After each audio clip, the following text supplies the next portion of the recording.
now. Are you ready to go? I think I am. I hope so. Cool. So David Gerding is an associate professor in the Department of Interactive Arts and Media at Columbia College Chicago. He teaches both media theory classes related to games, game development, and advanced programming classes. He's presented on games related topics in both technical and arts creative contexts, and recently earned certified instructor / programmer credentials on the Unity platform. So thank you very much. Take it away. Sure. Just trying to see if my little screen is being allowed here. One sec.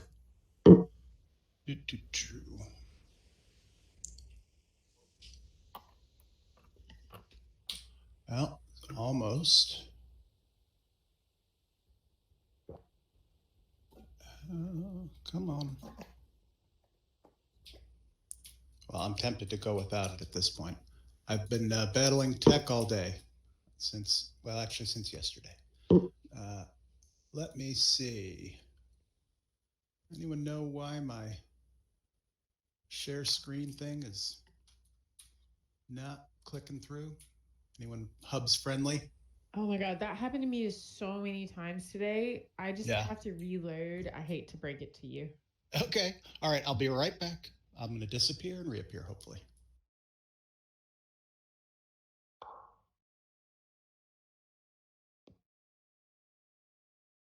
This is a have you tried turning it off and on moment? Basically, that's my whole life.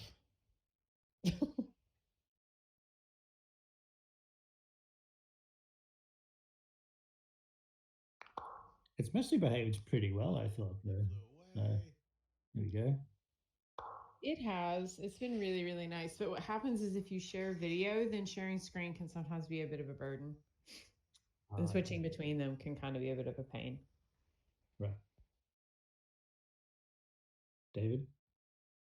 I saw him there just before. Did he? Yeah, he's in the lobby. You've got to the spawn thing is weird.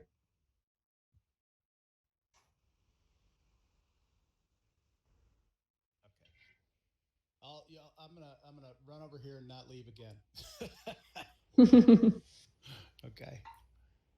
And I'll give one shot at getting these are more of a crutch for me than any significant image. So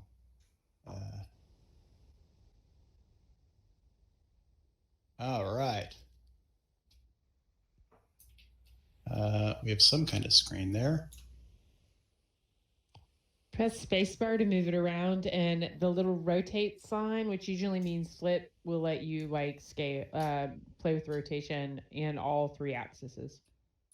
All right. Anyone else willing to take it? Because I'm honestly, I think I joked about tech. I'll do it. Gods. Thank you. I appreciate it.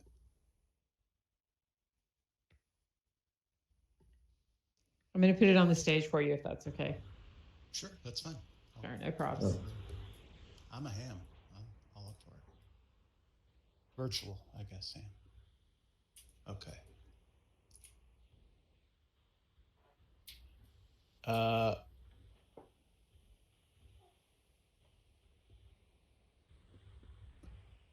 Is it backwards? It might be backwards. Oh, no, I see. It's projecting on both sides. Okay, cool. All right. Well, I think we're a little behind schedule, so I'm just going to jump in here and hopefully move through my talk quickly enough that there'd be time for some questions or some more dialogue. Yeah, I'm Dave Gerding. My cheeky end of the day talk is called Who's the Tool? And hopefully people that enjoyed Peter Nelson or Soo-Hyun Nam or Nicholas O'Brien, the bunch of things in here I think will be at least related. So the new medium is upon us, right? A hyper-stimulating, multi-affordance mediation situated close to the body.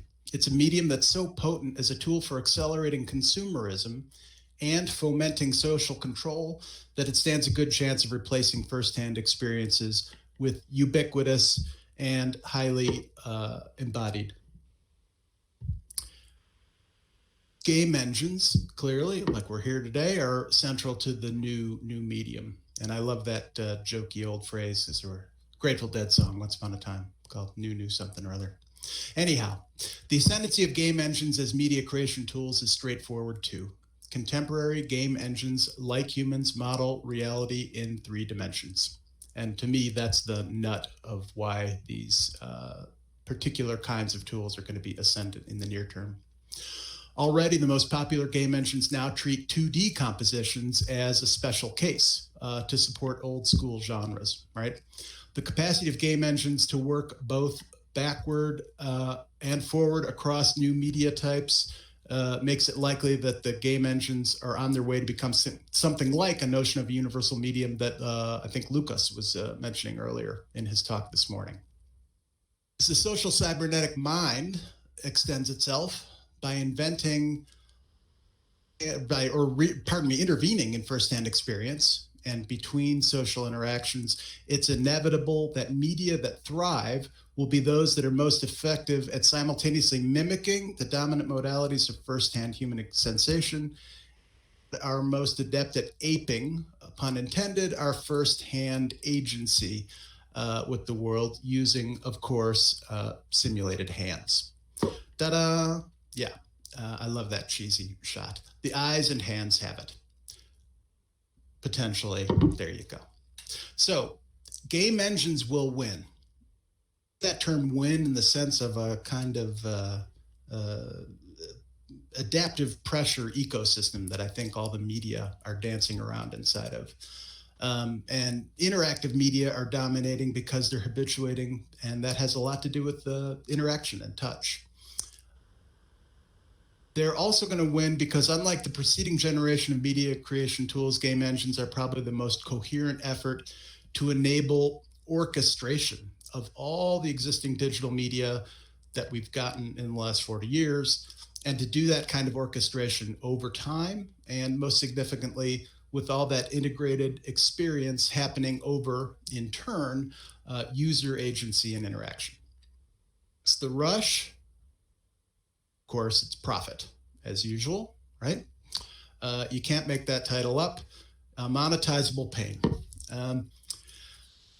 One notion of innovation popularized in the business press is the idea that innovation is a function that identifies and then mitigates chronic pain. Best thing to monetize in this context is pain that's pervasive and just below conscious experience. So it seems to me that we are, the current state of the art of cyber social reality is ripe with latent suffering. A continuously socially mediated reality required a form factor that emphasized mobility and cost efficiencies, and billions of mobile phones slipped into the pockets of people around the world. So those pocket pals bring with them cost to our real world socialization, to contorted bodies and a kind of skulking, and yes, even skull horn growing depicted here, if you guys haven't seen that. Right. When relating to reality through 4-inch rectangles of plastic and glass. Tonic, of course, of augmented reality will be a tonic that promises to alleviate the hidden pain of rectangle fetish. And freeing our hands and resituating media in the midst of our everyday field of view. The promise will be that we lift our heads up again and face the world held high, a world now more seamlessly and thoroughly. The newest feature, which I guess is going to be improved posture. For those of you who are biologically minded nerds, and I say that lovingly, it leaves some nagging questions. Is this kind of internet human chimera we're becoming a phenomenon of commensalism or mutualism or parasitism or one of these other isms? What are the ratios, right? And which parties are most likely to benefit in this new symbiosis? 3D artists. Okay. So there's a move to media that is consistently situated in real world 3-dimensional spaces and containing lots of synthetic 3D things, which I think is where we're heading very, very quickly, like we're in right now. That's going to demand artists and content creators that are using game engines to build. Game engine companies are no longer even describing themselves primarily as game engines and are instead using terms like platforms for creating and operating interactive real-time 3D content, and also tools for creating cutting-edge content and interactive experiences and immersive virtual worlds. So their vision goes well beyond games. While I was preparing this, by the way, I had to look up that term cutting edge because I love where words come from. And it's no surprise that that word was born right at the beginning, that phrase was born right at the beginning of the Industrial Revolution. And it took on its kind of position with tech glam 20s and the 19th century, or 20th century, pardon me. With all that in mind, it's likely no accident that cinema is going to increasingly look like video games because they're going to be produced, at least in part, in tiny media studios we call game engines. Machine, the sharper, the cutting edge. I like it. So where does that lead us to? Well, the game industrial complex, thus my avatar. I think I'm a toy soldier. Hopefully I did that right. Anyhow, the popular game engines are burdened by paradigms arising from the needs of the commercial game industrial complex on the one hand, and the highly derivative and larger cinematic aesthetic grammars of game culture on the other. Further, by the motivation to create creative tools that rapidly onboard, and this is where I wish I knew how to do air quotes with my avatar, new game developers, often by providing templates that, in their effort to ease creative results, reinforce and ossify existing genres. To paraphrase an old tool-related axiom, everything looks like a first-person shooter. Provenance of game engines can't be overstated. The underlying computational medium was born of war.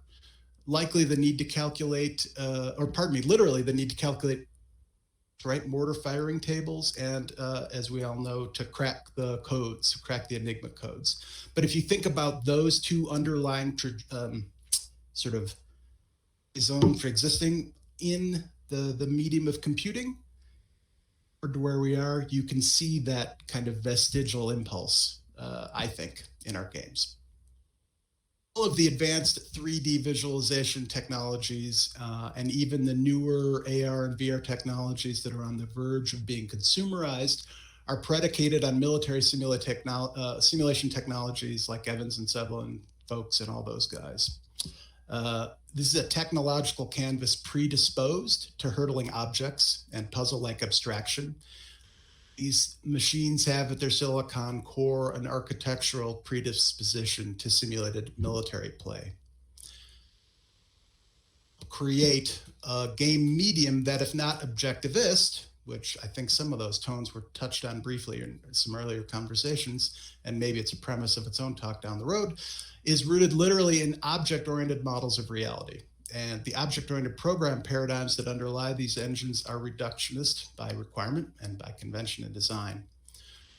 Older media, use technology to encode and transmit sensations. First encode systems and abstractions which lie underneath, and then drive the sensory content. And it is an engine after all. Ha ha. Someone notes that esports players, also I remember from one of the earlier talks, people were talking about America's Army. That was a really wild bit of propaganda and recruitment stuff. So game designers and their software design peers continue to work harder than most to hide the machine. I need the experience I had in one of my first game engine projects using an old game engine called Torque. Spent a fair amount of time trying to get the gun out of the available avatar mesh and rig because we were all new to it. But honestly, it reminded me a lot of that old quote, but in this case, it would be the engine seeming to murmur, "You can have my gun when you pry it from my low poly fingers." In the absence of contextualizing media, the creative stuff of game engines remain in a way very distant from most human experiences. Code is cold, and the game engines are gigantic machines.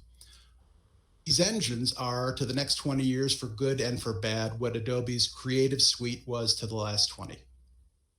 Game engine tooling, that ethos of the last 2 decades, was a ferociously fast and evolving mashup of capitalist and creative adaptive pressures, dominated by for-profit agendas on the tooling side and a parallel cultural current of software as service rent seeking. 2, the game designs have warped under the for-profit imperative with loot boxes, pay to win, and the pay-to-preen skin culture of Fortnite and its ilk. Thinking earlier with the conversation about race and rendering of skins, and this just astounding idea that the vast majority of game engine content, it is the skin, the surface of these things that we're so fixated on. Well, that's some sort of forbidding territory to cross.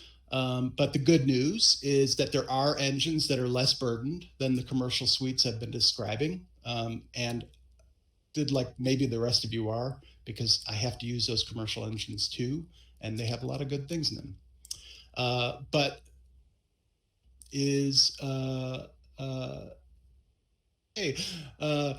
But one example of this stuff is where we are right now, hubs, right? I'm really excited about Mozilla hubs. We did a talk earlier in the year with we basically used it instead of those things, Zoom stuff, as a place to hold new student introductions and started building a place of new, a virtual version of our campus in hubs that we can just walk people through. Seems to me, Hub seems to me to have a lot of the virtues of Croquet, which was later called Open Cobalt, and I don't know if anyone there still remembers it. But Croquet, let's see what it looked like here. To those in a sec, sorry. Croquet, if you've never seen it, it's worth Googling, looking at it. It really had the most amazing blend of tensions and sort of virtuous agenda I've ever seen in a software project. Talks to one of the fundamental things I'm on, which is the degree to which paradigms that are really say, or what can get done. Successor to Croquet might emerge, and frankly, Hubs is the closest thing I can think of yet, with the right kind of squeak or scratch programming. All of you probably read the news that Mozilla struggles as a nonprofit, right? That's worrisome. And the kind of weird can-do need to try to commercialize, like they're trying to commercialize Hubs. That's where we're at. Now, I wasn't sure what I was going to hear today, and so I guess I'll mention some of these other things in case people are interested. I'm coming from the software dev world, kind of. There's another game engine called Godot. You've heard of that one? That's up and coming as a potential word. The 3D engine, game engine, pardon me, equivalent to Blender, perhaps, it being open source and so forth.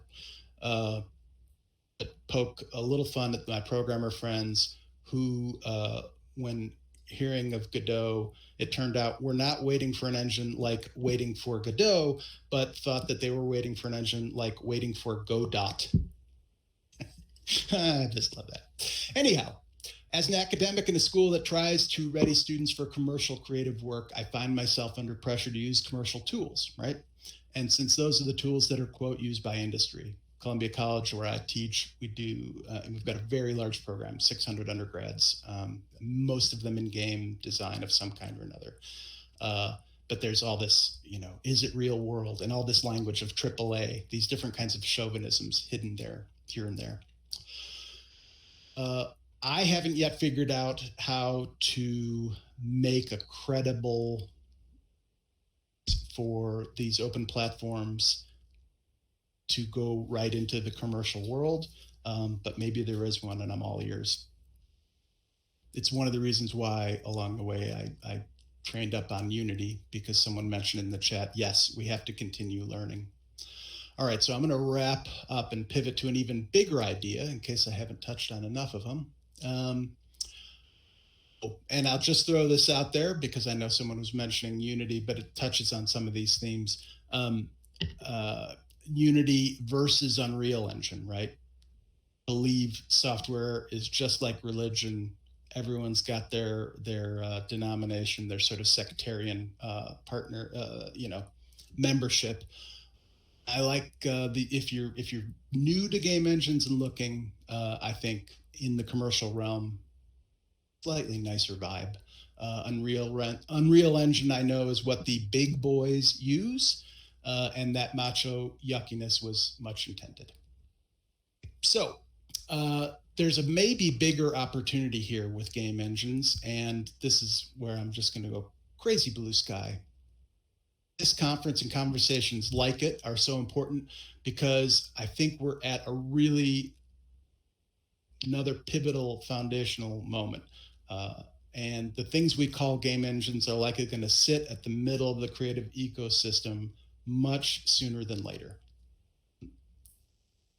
This creative ecosystem's not irrevocably distorted by industrial and derivative agendas. The creative community might choose to try and do the unthinkable and very difficult. Invent the binary division identified in his Two Cultures essay. While Snow lamented the division between the sciences and the humanities, naturally I mean it here as a difference between, this kind of ongoing tension between tech and art, between passion and precision, and between fundamental notions of utility and virtues. Looking at game engines with a fresh eye could help us erect yet another bridge between these worlds. I've met too many artists, and this I'm afraid to say this, but I'm going to say it anyway.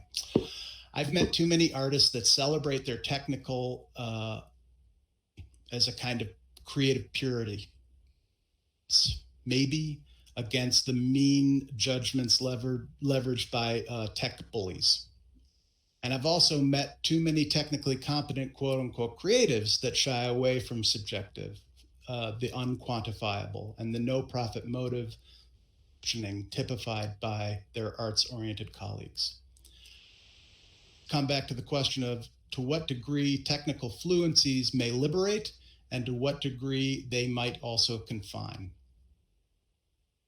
Mass of the arts community will need to support the technological development of open source creative systems to ensure that tooling is congruent with their visions and their virtues. Okay. I remain a little afraid and sad that the game engine community, and by that I mean the arts side of it, may never get what it wants out of the game engine tooling built by and for others. The folks that are at this kind of conference are going to wind up artistic outcomes that are typified by pieces that critique game engine derived norms and genres, but maybe mainly because these engines are so predisposed to create the kind of content being critiqued. Pick up a tool, it becomes a part of us. When we use tools, we trade expedient results for a narrower range of outcomes. And while we shape a medium with tools, clearly the tools are shaping us. Choose carefully. That, sorry, that is that. I just ran it. That was stone cold awesome, and I am so happy right now. I've already started having my mind to warn everyone here now, but that was unabashedly amazing. And we all agree with, I think, most everything you said. So questions, folks. Do folks want to pop some questions in? Just turn your mic and shout them out, because it is the end of the night. This is now Mozilla Pubs. Mozilla Pubs, I like it. That's a good plan. Feel free to track that as well.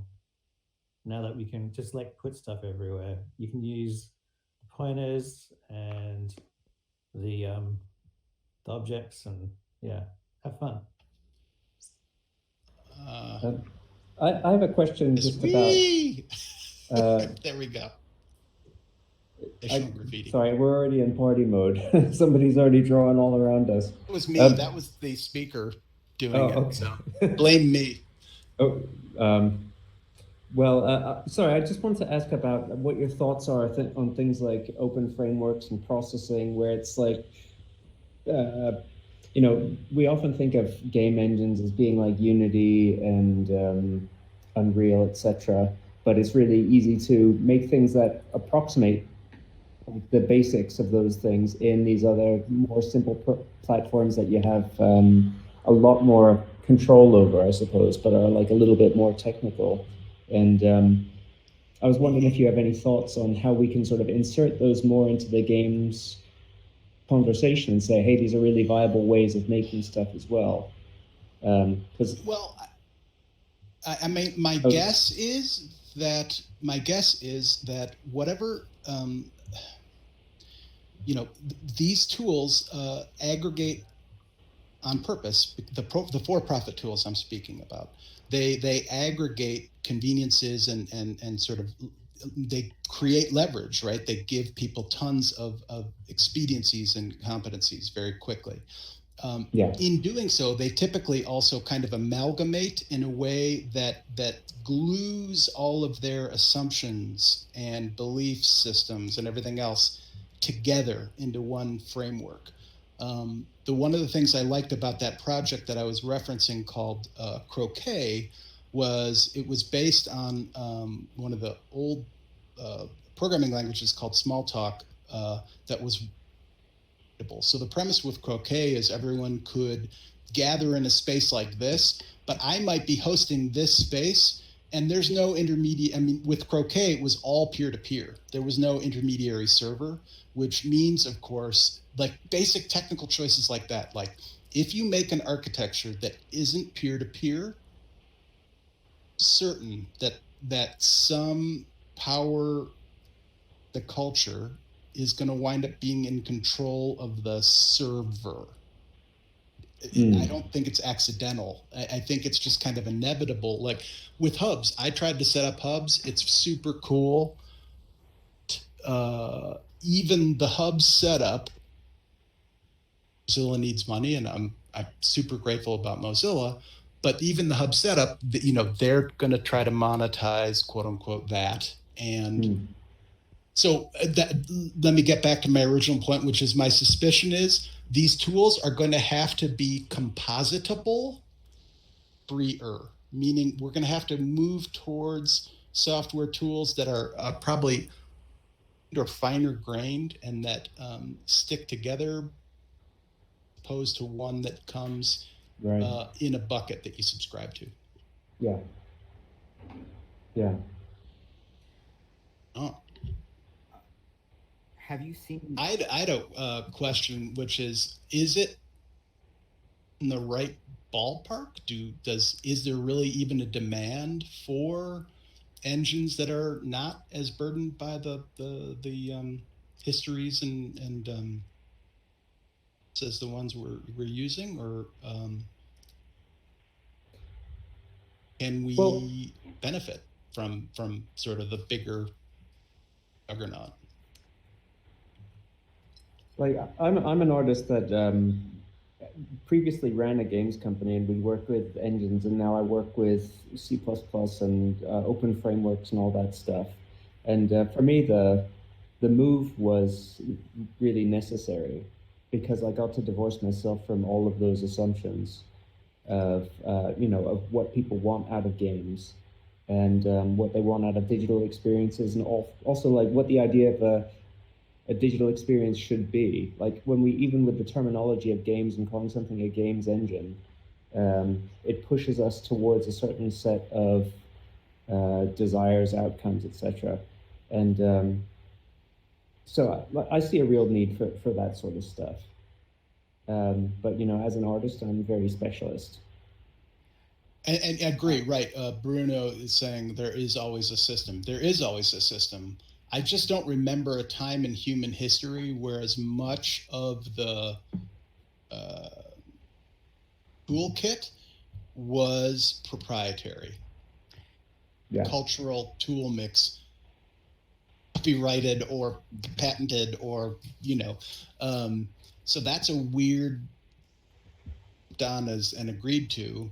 And by the way, I have an MBA. I'm not anti-capitalist per se. It just seems to be so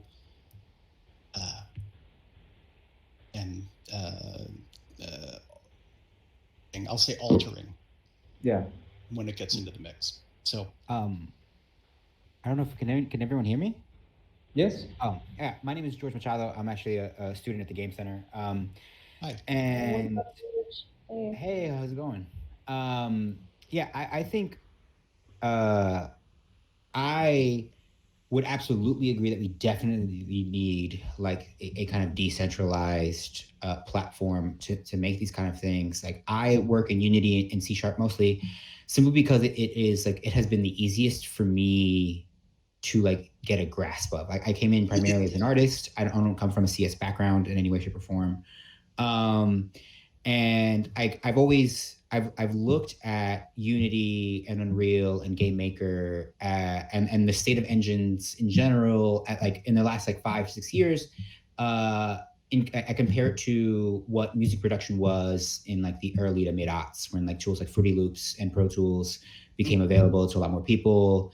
And I would absolutely like both for those tools and these. I think absolutely we need a like a peer-to-peer kind of more open-ended like tool set. But like I am an artist, right? I don't come from a CS background. I don't know how to build game engines, and I'm sure I could learn, but I feel like the desire to do that, right, is less prevalent in, like you were saying earlier, in the more like technically savvy, like profit-driven.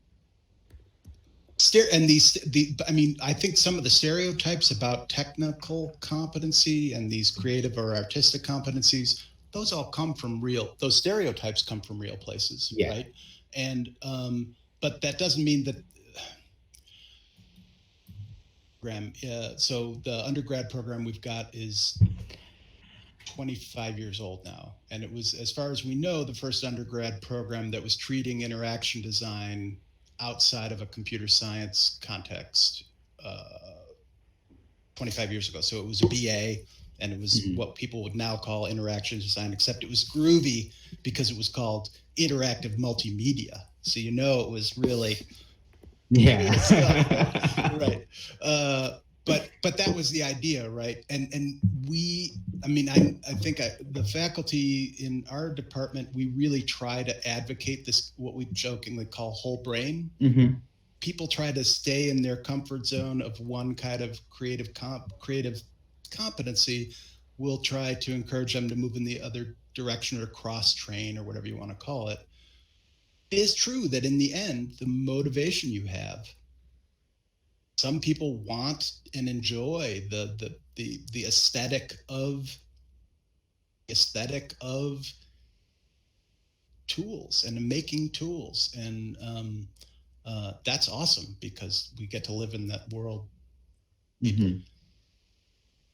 Question room when those tools are getting designed and when those assumptions are getting chosen. Cool. Awesome. Thank you. Thank you. I sort of, one response. I thought it was like really interesting towards the end when you talked about how Like there are all these creators online who are doing things outside of these big, like the big boy game engines. But that you worry that they'll like sort of get caught in this, world of resisting and critiquing, and like might not, like they might benefit from sort of like just trying to use those engines more. Like I sort of like hadn't thought about that as much.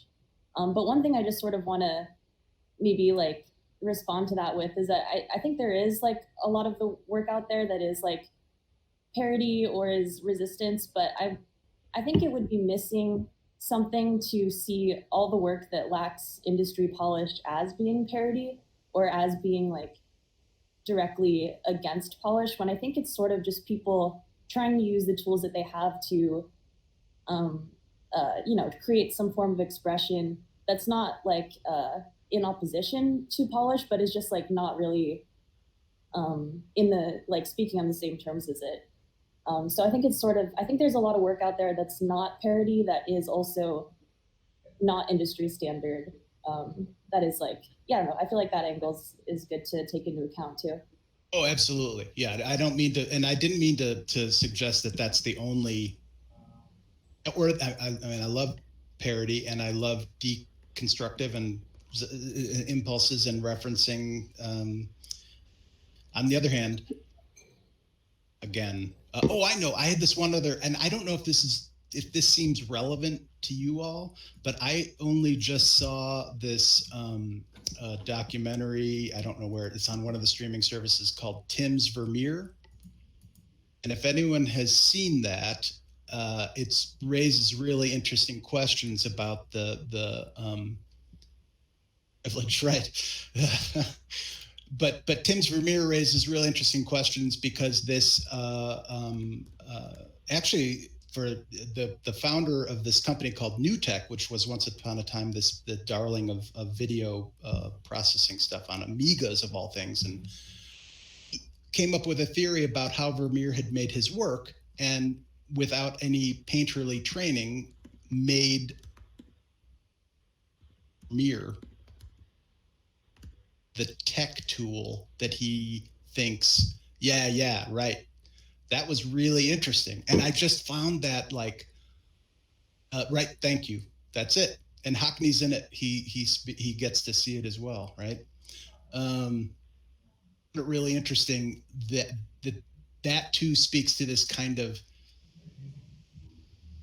chauvinisms, for lack of a better word, that we have about creative modalities. Like, is it more virtuous to create or without a tool, which it seems pretty likely now, as much as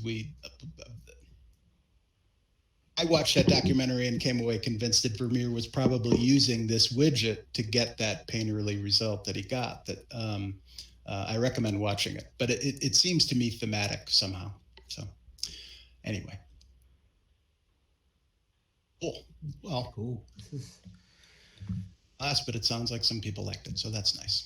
No, this is awesome. I'm sad I jumped in late. This is cool. Well, there's going to be another event next Saturday as well. Yeah. I had to break it to everyone, but we just ran a really cool symposium in virtual reality. Oh my God, we so did. Also, like, yeah, sorry, we didn't do a round of applause for the last presentation, and we can do this one with our microphones on. So, woo-hoo! Round of applause to all of our presenters and to everyone who came today, and organizers. Excellent work.